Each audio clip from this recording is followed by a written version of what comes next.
there, comic book friends. I'm Travis, and it's time for an edition of What the Fugue, where I talk about what's going on with me in my world of comics. How's it going, everybody? It's been about a month since I've done a What the Fugue. What the Fugue, right? Just been really busy. Home life has kept me really busy. We're rolling into the end of the school year, which means my kids have all kinds of stuff going on with school type things before the end of the year rolls out, so I'm relatively involved with that. And it seems to be this time around, What the Fugue is the first thing that has kind of dropped off as far as things that I don't do when I get busy. Also, I think it's been a week or so, a couple weeks maybe, since I've really done talked about comics, done reviews outside of what I do on the Comic Roundtable, but that's okay, because you at least get to hear me talk some about them on the Roundtable. But yeah, the weird thing is I'm out of comics. 2 days ago, I literally read all of my comics. Everything's read. I do not have a single piece of sequential art anywhere in my house that I have not read. All back issues that I have purchased in the last while, all the trades that I have purchased in the last while, everything is read. I don't have any weekly comics. Part of this is due to the fact that, of course, these last 2 months I haven't bought any DC books, basically, other than The Question, because of the little Convergence thing, so I haven't been involved in that. So that's dropped my weekly reading down, and so that's given me lots of free time to read all of my backlog of stuff, and I literally am out of... It's the weirdest thing to not have a shelf or a stack somewhere of comic books to read. It's been actually horrible. Normally I take some to work with me and I read them on my breaks and my other slow times and stuff like that, and I haven't had that, so that free time has been kind of been driving me crazy. So I'm really jonesing for my weekly comics, and hopefully here soon all the trades, because I've got a bunch of trades ordered. I probably have 7 or 8 trades ordered. I just don't know when they're actually gonna, show up and get those. So then I'll be back to having a backlog, I'm sure. Because we've got what, like half a month, and then the regular DC stuff starts up again. So excited for that. But this has been strange. Like I said, this is not.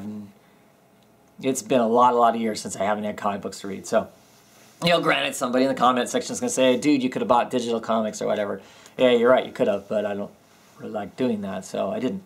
But yeah, so that's been strange. That's been an interesting experience, than having no comics to read kind of thing. The upside is that I've taken care of a lot of piles of comics that have just stacked around, because I have stacks of comics all over the place that I'm in one process or another of bagging, boarding, and putting away in its proper place. I've almost got that completely done, the putting in their proper place. I now am going to shuffle some stuff around between some of my boxes to get the boxes more evened out. So as I move forward, I have space in all of these drawers, because some of them are completely full, which means I can't put anything else in that chronological, alphabetical order until I move some around. So I'll be doing shuffling that. That's why I've still got holes in places. Finish up doing that, and I'll have that done, taken care of. So that's pretty exciting and whatnot to have that be all caught up. And then I tell myself that then I will be consistent, because my family's consistently reading comics. So as the week's worth of books are read and I'm done talking about them, I will just put them away. So I won't have this massive, 2 or 3 long box worth of pile of stuff to try and handle at any one time. So that'll be good. So yeah, so that's what I've been spending some of my free time doing, since I don't have comic books to read.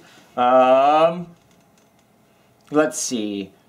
Speaking of comic books and that sort of thing, and we've got like 2 weeks, and then the new DC books start coming out, and we'll see I think we're going to start seeing a tonal change. As far as the tone of the comics, we'll get a larger variety. I'm hoping and kind of assuming from what's been told, what's been talked about, and kind of what we've seen.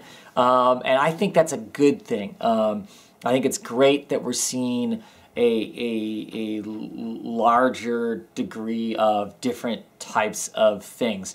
And in that same sense, of course, this last week there have been lots of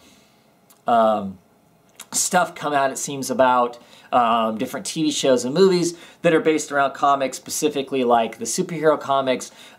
Just a couple days ago, we've got the fairly long, 6 minutes or so, Supergirl trailer come out. We've seen lots of stills of Suicide Squad movie. We've also had the a release of Legends of Tomorrow, which is a CW DC TV show, come out too.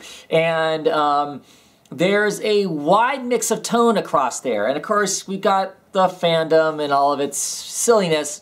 You know, oh, this is too light, or this is too dark, and I don't like this for that reason, I don't like that for that reason, as far as those kind of tonal things. And I think we need a wide mix. I think you're crazy to say you want it all to be the same. You know, clearly, like in the Arrow show and in Gotham, they've taken the more Batman aspect of it, the darker, grittier kind of a thing. You know, both the looks and feels of those shows, that works. You know, you've got the Arrow and the Flash going. The Flash is a clearly lighter and brighter, much more four-color superhero type show versus Arrow, and I think they both work for their own things, for what they are. And it looks to me like Legends of Tomorrow, if you're liking the CW stuff in any way, I think that's going to be super exciting, because to me it looks like they're just full up embracing superhero, a superhero TV show. And you know what?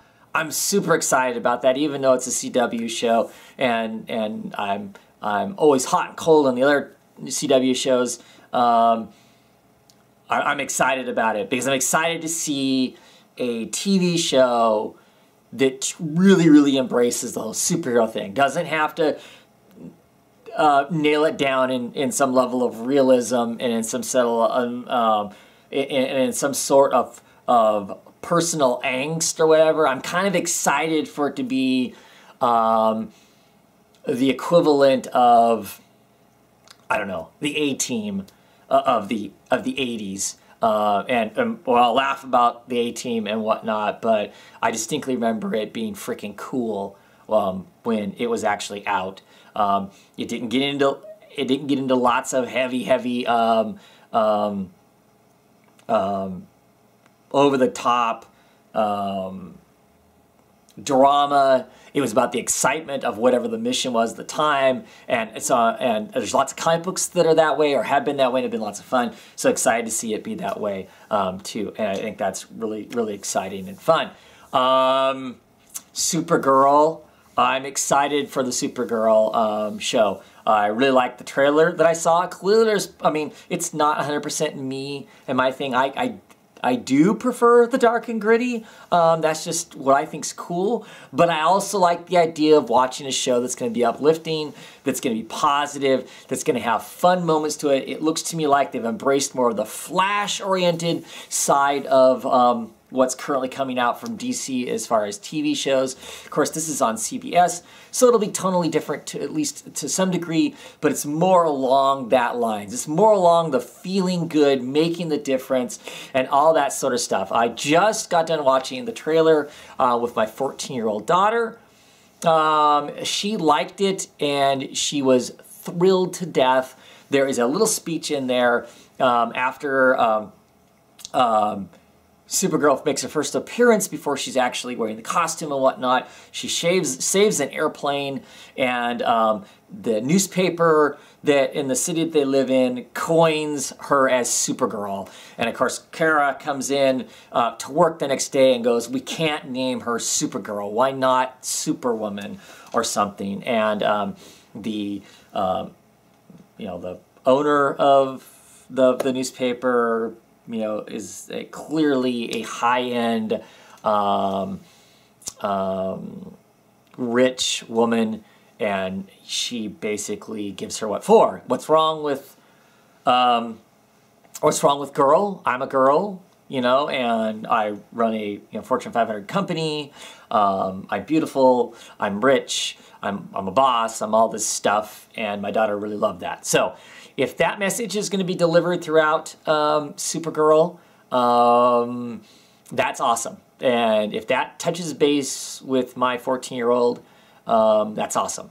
So that alone makes it a win as far as I'm concerned. So clearly I'll end up watching it. With her, I would guess. So I am excited about that. I'm excited also because clearly it is a superhero show where she's going to do flashy superhero things. So I'm excited for that. I'm excited to see some of these shows totally embrace the superhero aspect of the comic book. So excited for that. Not to say that I'm not looking forward to seeing what some of these other TV shows that are coming out that are based on books that aren't superhero oriented, but still are clearly comic derivative, maybe not derivative, but at any rate, comic based shows, and see how they'll deliver the stuff that was in them too. So excited for all that, but tone, I think that's important. I think it's important that there's this, that we're getting a breadth of stuff. It gives all of us something to watch, because clearly not everything is made for everybody. You're not going to like everything, and guess what? None of these people are producing all of their work specifically for a individual. So don't get too upset if something doesn't match up with your tastes or whatever. There'll going to be something else that probably does.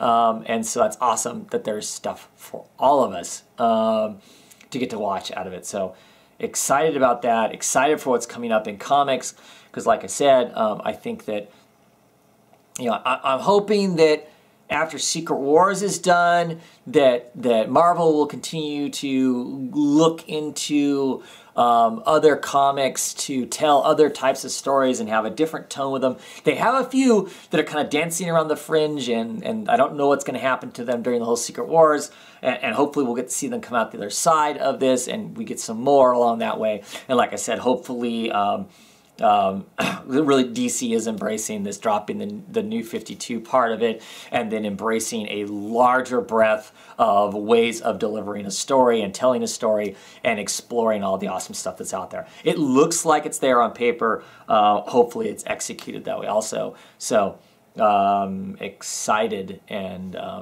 ready to check it out and see what's there. So yeah, good stuff. Good stuff, not bad stuff. Good stuff. Kind of tired of bad stuff, to tell you the truth.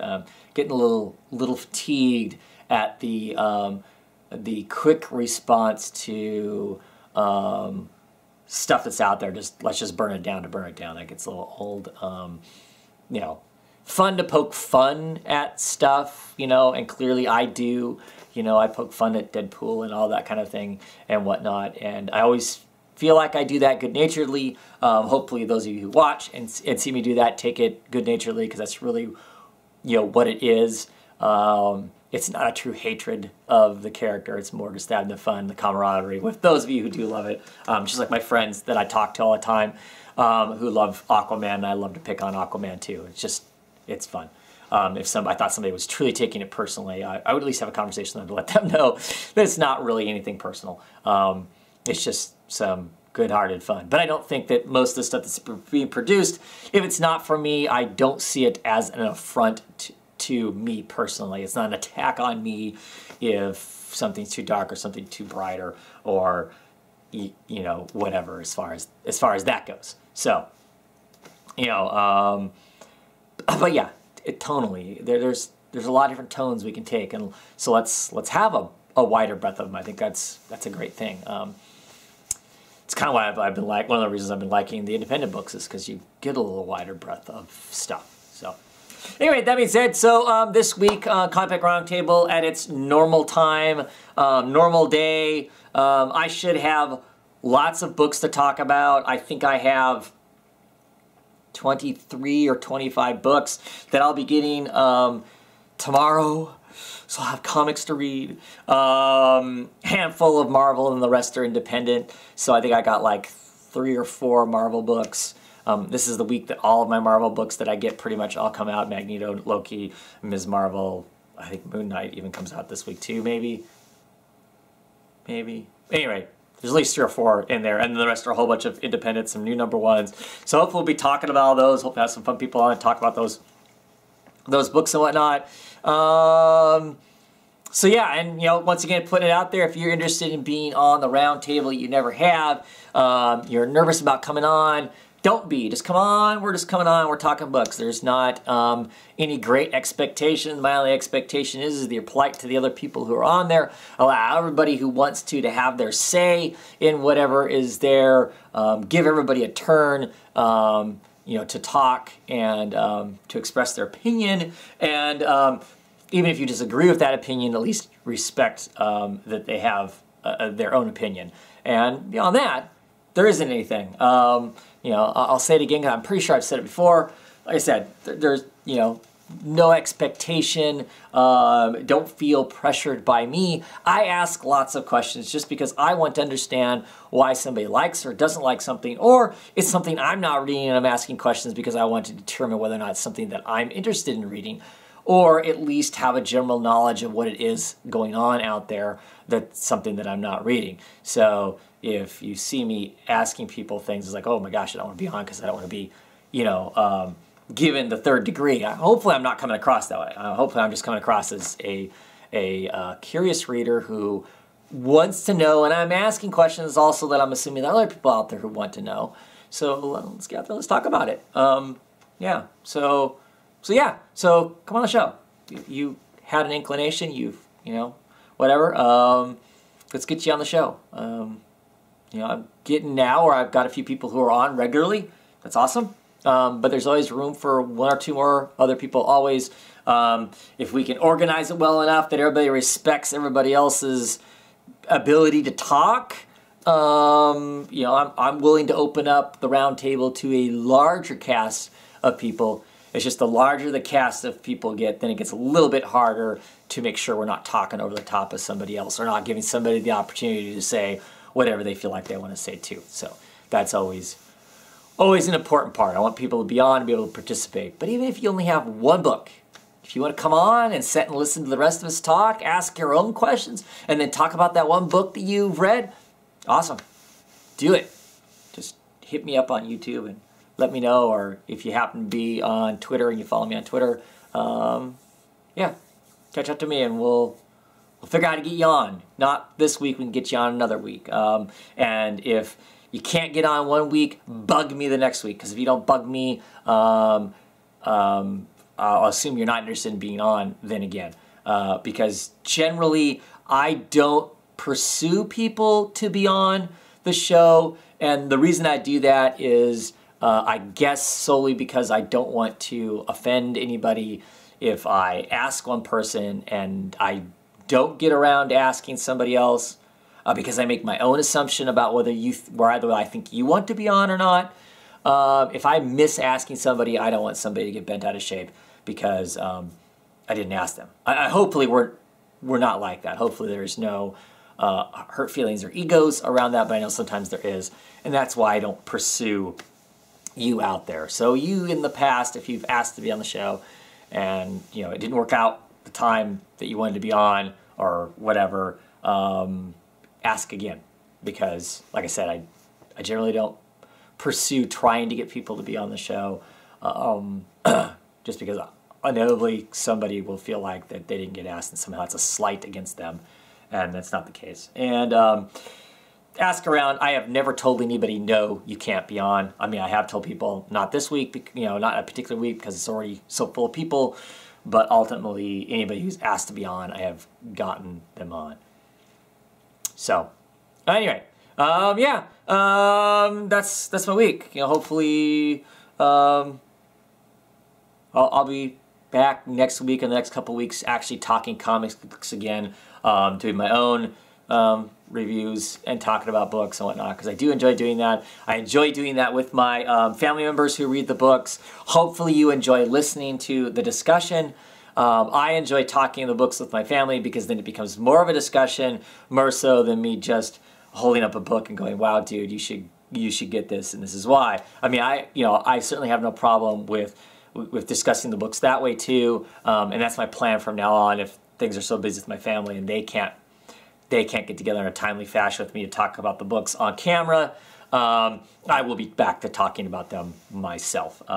But when the opportunity arises for me to talk about the books with said family members, I will do that. So yeah. Anyway, thanks for watching, and I hope everybody's been having an awesome comic book weeks, and yeah. So here's my face again. Have a great one, everybody.